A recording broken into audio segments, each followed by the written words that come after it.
Hello everyone, welcome back to the channel. I hope you all are doing great. So friends, आज की इस video में हम लोग हिंदी ग्रामर के एक मोस्ट इम्पॉर्टेंट टॉपिक समास को पढ़ेंगे। ठीक है, ये आपके एग्ज़ाम पर्सपेक्टिव से इम्पॉर्टेंट है। देखिए, जितने भी नॉर्मल एग्ज़ाम्स होते हैं जिनमें भी हिंदी आती है तो उसमें बेसिकली हमें समास का क्वेश्चन देखने को मिलता है। ठीक है, और ये जो समास का टॉपिक है वो काफ़ी इजी टॉपिक है, बहुत ही आराम से आप लोग समझ जाओगे इसे। ठीक है, तो लास्ट क्लास में हमने क्या पढ़ा था, संधि पढ़ी थी। आज हम क्या पढ़ने जा रहे हैं, समास पढ़ने जा रहे हैं। ठीक है, और इस टॉपिक को हम लोग बहुत ही बेहतरीन ढंग से पढ़ने वाले हैं। ठीक है, जितने भी इसके प्रकार होते हैं उनको देखेंगे, बहुत सारे एग्जाम्पल्स को देखेंगे और कुछ ऐसे कन्फ्यूजन्स को डील करेंगे। ठीक है, जिससे कि आप लोगों का ये जो टॉपिक है बहुत अच्छे से क्लियर हो जाएगा। ठीक है, तो चलिए इसे स्टार्ट करते हैं परिभाषा के साथ। परिभाषा हमारी क्या है, दो अथवा दो से अधिक शब्दों से मिलकर बने हुए नए सार्थक शब्द को समास कहते हैं। मतलब दो या दो से अधिक शब्द जब मिलते हैं और उनके मिलने से एक नया शब्द जो बनता है उसे ही हम क्या कहते हैं, समास कहते हैं। ठीक है, हमने संधि के बारे में क्या पढ़ा था, संधि के बारे में हमने पढ़ा था कि वर्णों के मेल से जो नया जो नया एक परिवर्तन आता है शब्द में उसे ही हम क्या कहते हैं, उसे हम क्या कहते हैं, संधि कहते हैं। तो संधि क्या होती है, वर्णों के मेल से, और समास क्या है, शब्दों के मेल से। ठीक है, जैसे एग्जांपल देखिए, राजा का पुत्र, राजा का पुत्र, ये शब्द हैं। ठीक है, इन सबको मिला करके हम क्या बना रहे हैं, राजपुत्र। ठीक है, तो राजा का पुत्र, इन शब्दों को जब हमने मिलाया तो हमारा क्या बना, राजपुत्र बना। ठीक है, रथ को चलाने वाला, रथ चालक। ठीक है, तो यही क्या है, समास है।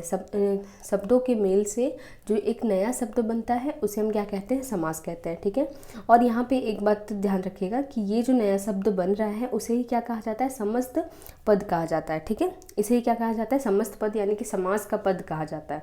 ओके, चलिए अब आगे बढ़ते हैं। आई होप आपको ये क्लियर हो गया होगा। परिभाषा बहुत ईजी है, शब्दों के मेल से जो नया शब्द बन रहा है उसे ही हम क्या कहते हैं, समास कहते हैं। ओके, चलो नेक्स्ट चलते हैं, समास विग्रह। ठीक है, समास विग्रह क्या होता है, संधि में हमने पढ़ा था ना, संधि विच्छेद।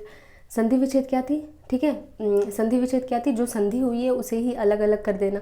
ठीक है, ये समास विग्रह भी उसी तरह से है। ठीक है, समस्त पद के सभी पदों को अलग अलग किए जाने की प्रक्रिया समास विग्रह कहलाती है। मतलब कि जो हमने बनाया, नवीन जो शब्द बनाया उसे ही जब हम रिवर्स कर देंगे, मतलब फिर से उसे हम तोड़ तोड़ के अलग कर देंगे तो वही क्या कहलाएगा, समास विग्रह कहलाएगा हमारा। राजपुत्र क्या हो गया, राजा का पुत्र हो गया। ठीक है, चलो आगे चलते हैं। तो आगे हमारा पॉइंट क्या है, समास रचना। अब ये समास की जो रचना होती है वो कैसे होती है। ठीक है, इसमें दो पद मुख्य होते हैं।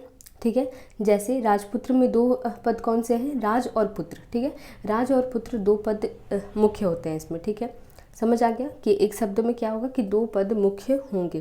पहले पद को क्या कहा जाएगा, पूर्व पद कहा जाएगा। पहले पद को पूर्व पद और दूसरे पद को क्या कहा जाएगा, उत्तर पद कहा जाएगा। ठीक है, तो जैसे कि पूर्व पद कौन हो गया, राज हो गया, और उसके बाद पुत्र हमारा सेकेंड वन हो गया। ठीक है, नेक्स्ट देखते हैं अब हम लोग, समास रचना में विभक्तियों का लोप हो जाता है। ठीक है, विभक्ति जो बीच में आती है उसका क्या हो जाता है, लोप हो जाता है। जैसे कि राजा का पुत्र, राजा का पुत्र जो मुख्य शब्द हैं वही मिलते हैं, बाकी जो एक्स्ट्रा जो भी हमको दिखेगा वो क्या हो जाएगा, उसका लोप हो जाएगा। ठीक है, राजा का पुत्र, का क्या हुआ, लोप हो गया, का क्या हो गया, हट गया, तो ये क्या बन गया, राजपुत्र हो गया। ठीक है, तो बस ये तीन स्टेप्स ध्यान रखने हैं, तीन बातें ध्यान रखनी है कि क्या होता है कि जनरली जो समास होता है उसमें दो पद मुख्य होते हैं। ठीक है, विभक्तियों का क्या हो जाता है, लोप हो जाता है, ये बात ध्यान रखनी है। अब हम लोग देखते हैं समास के भेद। समास के कितने भेद हैं, सबसे पहले तो 6 भेद है। क्वेश्चन आपका डायरेक्ट पूछा जा सकता है कि हिंदी व्याकरण में समास के कितने भेद हैं, 6 भेद हैं। कौन कौन से भेद हैं, इसका नाम भी थोड़ा ध्यान रख लीजिएगा। अव्ययीभाव समास, ठीक है, तत्पुरुष समास, कर्मधारय समास, द्विगु समास, द्वंद्व समास और बहुव्रीहि समास। ठीक है, तो ये 6 हमारे समास हैं। चलो इनको हम बहुत ही अच्छे से अभी पढ़ने जा रहे हैं। ठीक है, बट उससे पहले एक बात ध्यान रखिएगा, इससे क्वेश्चन बन जाते हैं कि कौन सा पदों की प्रधानता पर बन जाता है। ठीक है, कहने का मतलब है कि जितने भी हमने टाइप्स देखे, ठीक है, उसमें अलग अलग तरह से क्या होते हैं कि प्रधानता देखी जाती है। ठीक है, और सिंपल क्वेश्चन पूछ लिया जाएगा कि बताइए कि समास के किस भेद में दोनों पदों की क्या होती है, प्रधानता होती है। ठीक है, तो आंसर हो जाएगा हमारा द्वंद्व समास। ठीक है, तो अभी इसको चलिए सबसे पहले समझते हैं। पूर्व पद किस में प्रधान होता है, अव्ययी भाव में प्रधान होता है, ठीक है। उत्तर पद किस में प्रधान होता है, यानी कि बाद वाला पद किस में प्रधान होता है, तत्पुरुष समास, कर्मधारय समास व द्विगु समास में। दोनों पद की प्रधानता किस में होती है, द्वंद्व समास में होती है। दोनों पद अप्रधान किस में होते हैं, ठीक है, दोनों पद ही प्रधान नहीं होते, किसमें, बहुव्रीहि में, ठीक है। इसमें कोई तीसरा ही प्रधान होता है, मतलब कि बहुव्रीहि में क्या होता है कि जो दो पद हम देखते हैं वो प्रधान ना होकर के कोई एक तीसरा ही पद क्या होता है, प्रधान होता है। इसे भी बहुत अच्छे से हम लोग अभी समझेंगे बहुव्रीहि को, ठीक है। तो यहाँ से बस ये आप लोगों को याद रख लेना है, ठीक है। क्वेश्चन यहाँ से बन जाता है कि बताओ कौन सा भेद है जो कि जिसमें कि पूर्व पद प्रधान होता है, ठीक है। चलो नेक्स्ट हम लोग चलते हैं अव्ययीभाव समास पर। अब हम लोग भेद को बहुत अच्छे से पढ़ने वाले हैं, ठीक है।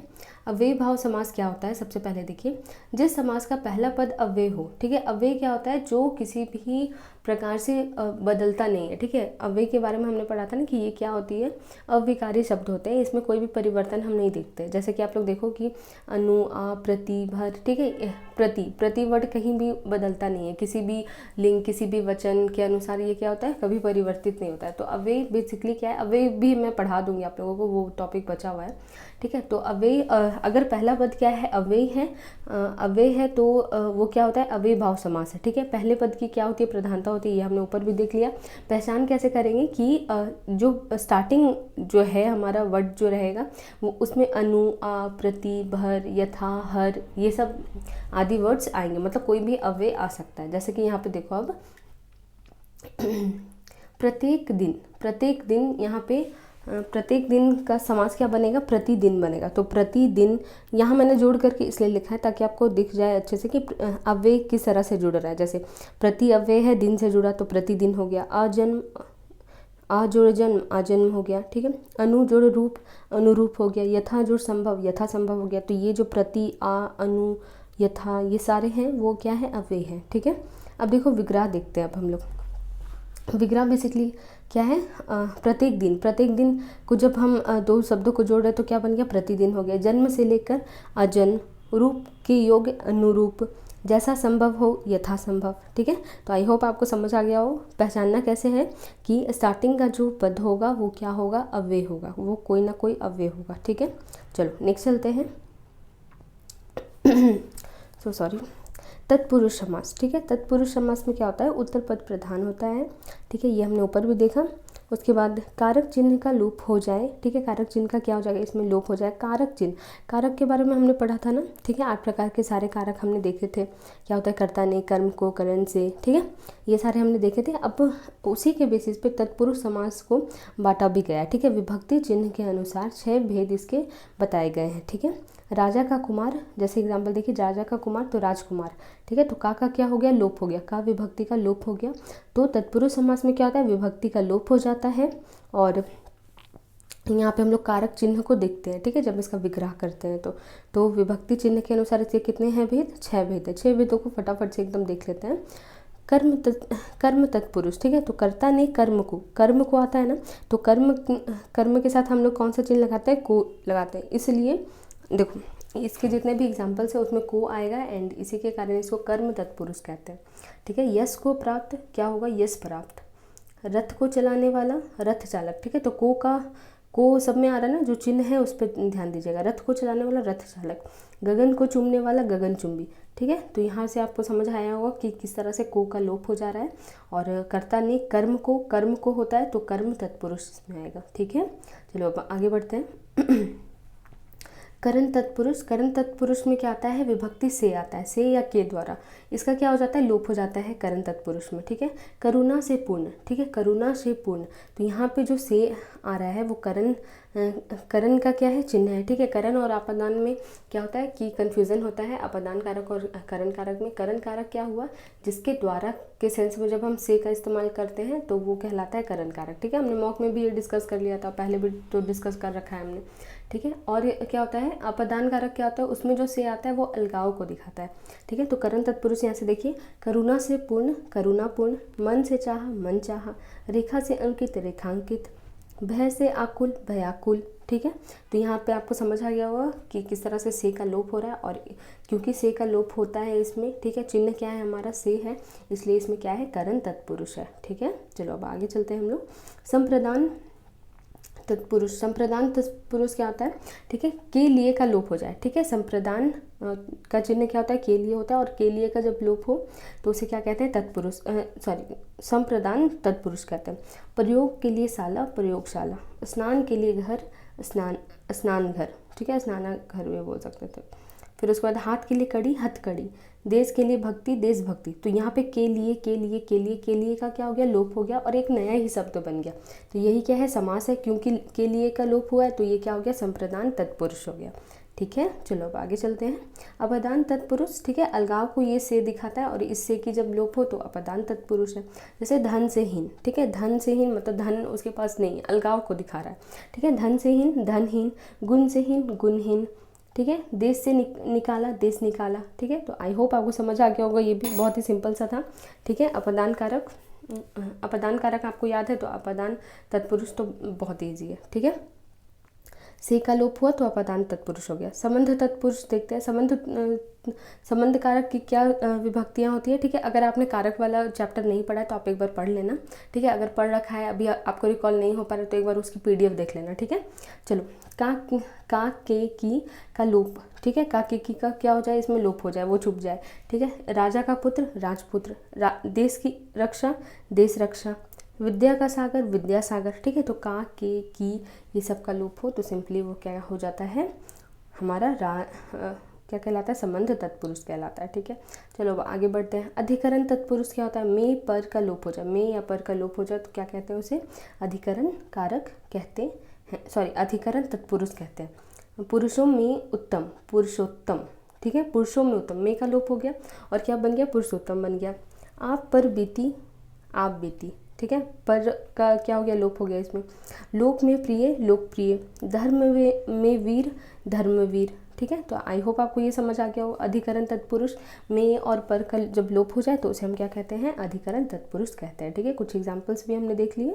नेक्स्ट देखते हैं। अब देखो नए समास है, ठीक है। नए समास इसे बोलेंगे जिस समास के पूर्व पद में निषेधात्मक या नकारात्मक शब्द आए, जैसे अ, अन, ना, गैर आदि लगे हों, ठीक है। मतलब जब जो समास हमने बनाया, ठीक है, उसमें कोई भी स्टार्टिंग वाला जो भी ये सब जुड़ा हुआ हो, अन, ना ये सब जुड़ा हो और उसका अर्थ क्या हो, निषेधात्मक हो, ठीक है, मतलब नेगेटिव हो। सो सॉरी, मेरा बैंगल बार बार गिर रहा, सो सॉरी, ठीक है। अन, ना और ना, ठीक है, जब वो नेगेटिव सेंस से दे, ठीक है, नेगेटिव में जाए। जैसे कि देखो अगोचर, ठीक है, ना गोचर। अधर्म, ना धर्म। अन्याय, ना न्याय, ठीक है। अपवित्र, ना पवित्र। अनपढ़, ना पढ़, ठीक है। तो यहाँ पे आपको समझ आ गया होगा कि सब में ना नेगेटिव वर्ड आ रहा है, तो ये क्या है, नए समास है, ठीक है। ये पार्ट में उसके नहीं आता है, लेकिन हाँ इसको इसी में मतलब तत्पुरुष के बाद ही इसको पढ़ा जाता है, तो बस ऐसे याद रख लेना है, नए समास ये कहलाता है, ठीक है। अब देखो कर्मधारय समास में हम लोग आ चुके हैं, ये हमारा थर्ड है। सबसे पहला हमने पढ़ा अव्ययीभाव समास, जिसमें कि फर्स्ट पद क्या होगा, कोई अव्यय होगा। तत्पुरुष समास में हमने क्या देखा कि कारक के जितने भी चिन्ह हैं उसके आधार पे इसके भेद बांटे गए हैं, और विभक्तियों का जब लोप होता है इस तरह से तब उसे हम क्या कहते हैं, तत्पुरुष समास कहते हैं, ठीक है। अब देखते हैं हम लोग कर्मधारय समास को। कर्मधारय समास में क्या होता है, उत्तर पद प्रधान होता है। दोनों पदों में क्या होती है, मतलब दोनों एक ही चीज़ें हैं, उपमान उपमेय या विशेषण विशेष का संबंध हो, मतलब कि एक चीज़ की तारीफ की जा रही हो, ठीक है। मतलब कि विशेषण और विशेषण हमने पढ़ा था ना विशेषण वाले चैप्टर में। विशेषण क्या होता है कि जो शब्द विशेषता बतलाए, विशेष से क्या होता है जिसकी विशेषता बताई जाए, ठीक है। तो इन दोनों का जब हम लोग देखेंगे, कंपेरिजन टाइप से देखेंगे, तो वो क्या कहलाएगा, हमारा कर्मधारय समास कहलाएगा, ठीक है। ओके, तो पहचान देखिए, पहचान क्या है, विग्रह करने पर जब अलग हम करेंगे तो क्या आएगा, है जो या की समान आएगा, ठीक है। तो कर्मधारय आपको समझ आ गया होगा कि पहचानते कैसे हैं, कि जब हम उसको अलग करेंगे तो है जो या जो के समान आता है। एग्जाम्पल देखिए, कमल के समान चरण, ठीक है, चरण कमल। कमल के समान नयन, कमल नयन। परम है जो आनंद, परमानंद। चंद्र के समान मुख, चंद्रमुख। महान है जो पुरुष, महापुरुष। आधा है जो मरा, अधमरा, ठीक है। तो है जो के समान, ठीक है। ये सब जब हम लोग अलग करते हैं, जब ये आए तो हम समझ लेंगे के समान या है जो आता है, तब वो क्या है, कर्मधारय समास है, सिंपल, ठीक है। नेक्स्ट अब देखते हैं हम लोग द्विगु समास। इसका पूर्व पद संख्यावाचक होता है, ठीक है। द्विगु समास क्या है, इसको बस ऐसे याद रख लेना, द्विगु समास क्या है, नंबर है, ठीक है। मतलब कि पहला जो पद होता है वो क्या होता है, कोई ना कोई नंबर होता है, ठीक है। समूह या समाहार का ज्ञान होता है, ठीक है। एक प्रकार के वो समूह को या समाहार को दिखाता है, ठीक है। उत्तर पद इसमें क्या होता है, प्रधान होता है, ठीक है। ओके, नेक्स्ट अब देखते हैं हम लोग।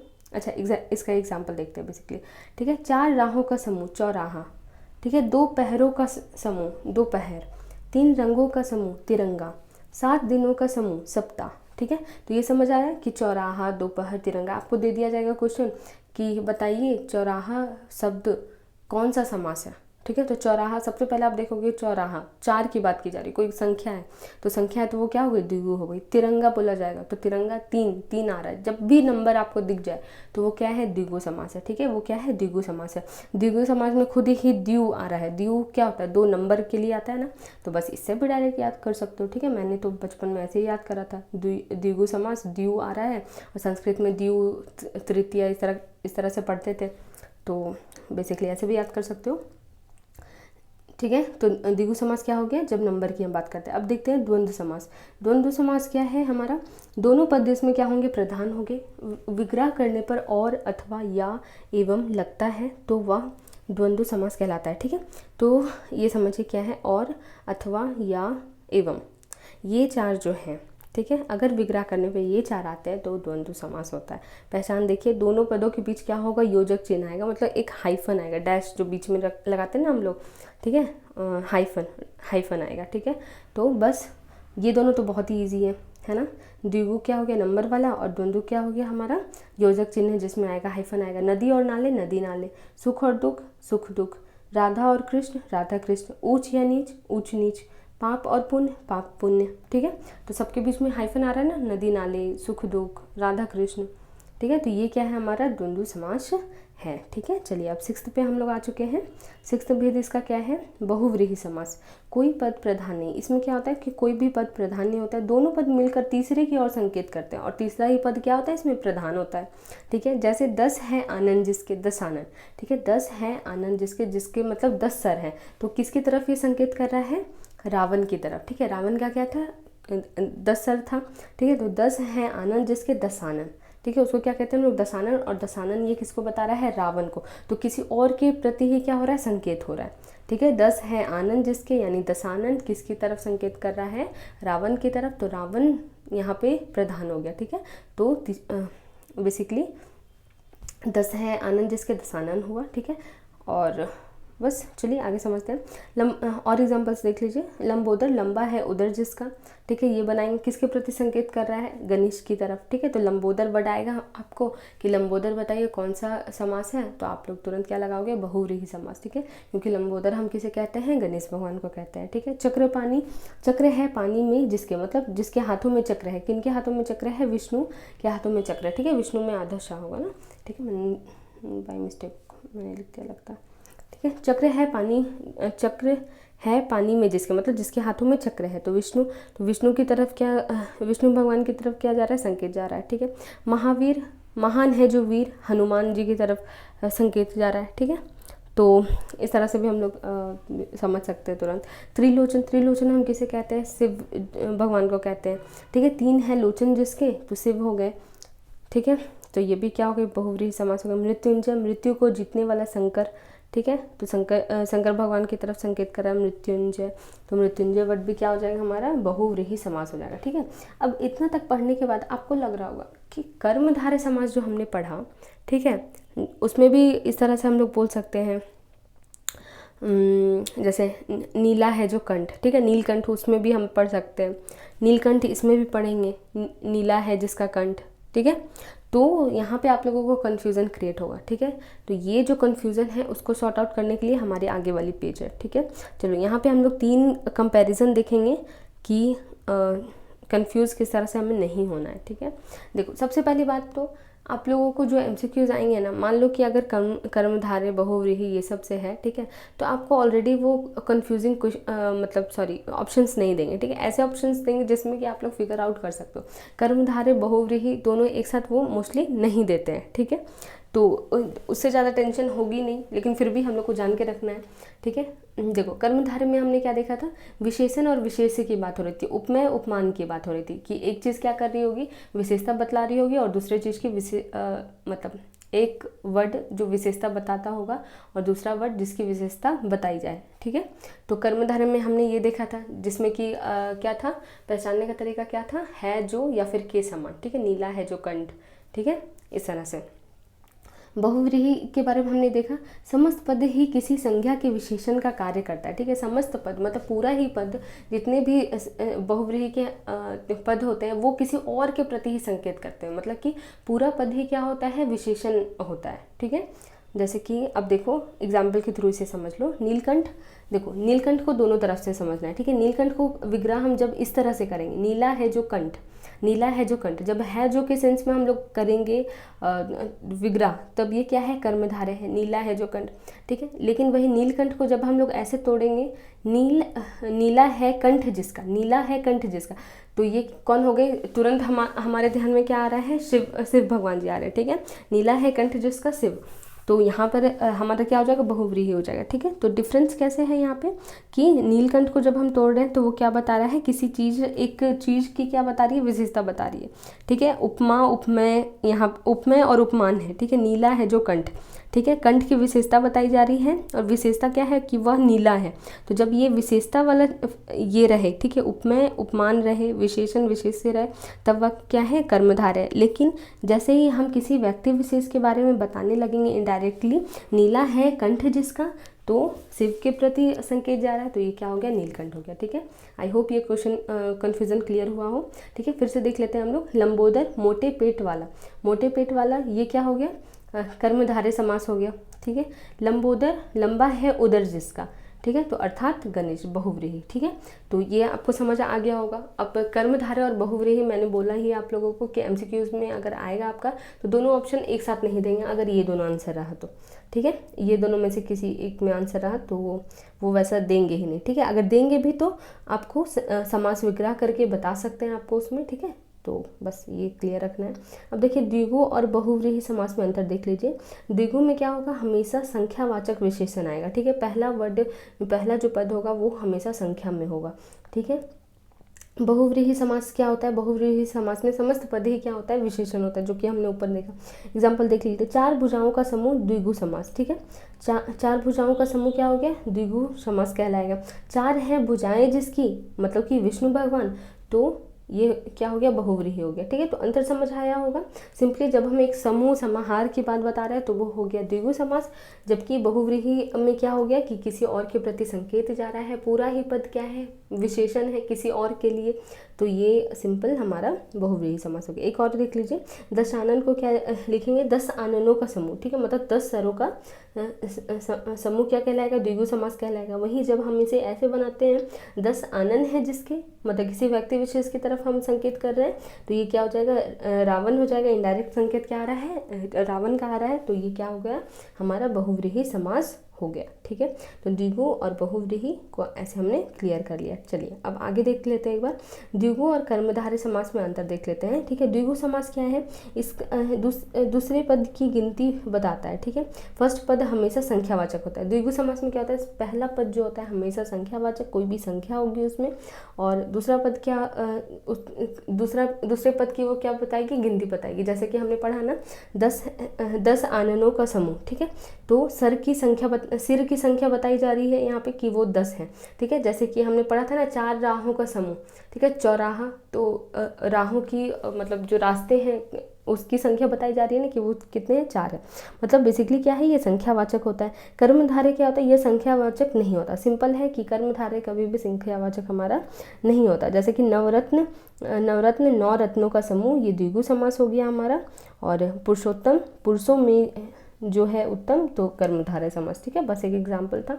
आई होप आपको यहाँ तक बहुत अच्छे से समझ आ गया होगा। एक बार मैं रिवीजन करवा दूँ क्या, अच्छा लगेगा रिवीजन करके, रुको करवा देती हूँ, 1 मिनट टाइम नहीं लगना है और सब कुछ रिकॉल हो जाएगा। ओके, देखो हमने पढ़ा आज समास, ठीक है। समास में संधि हमने लास्ट चैप्टर पढ़ा था। संधि में हमने देखा था कि 2 वर्णों के मेल से किस तरह से परिवर्तन आता है, ठीक है। आज इस चैप्टर में हम लोग समास को पढ़ रहे हैं, और समास क्या है, दो शब्दों के, दो या दो से अधिक शब्दों के मेल से एक नया जो शब्द बन रहा है वो समास है।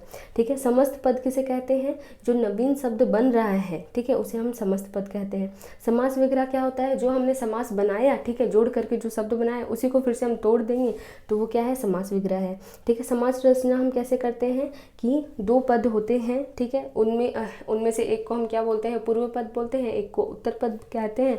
उनके बीच में जो उन दोनों के अलावा जो भी शब्द होते हैं उनका क्या हो जाता है, लोप हो जाता है। ठीक है, वो विभक्तियाँ सब क्या हो जाती हैं, छुप जाती हैं। समास के भेद अब हमने पढ़े थे कि समास के टोटल कितने भेद हैं, 6 भेद हैं। अव्ययीभाव, तत्पुरुष, कर्मधारय, द्विगु, द्वंद्व, द्वंद्व, ठीक है, उसके बाद बहुव्रीहि। ठीक है, अब हमने देखा था कि पदों की प्रधानता के आधार पर हमने देखा था कि वर्गीकरण कैसे किया गया है।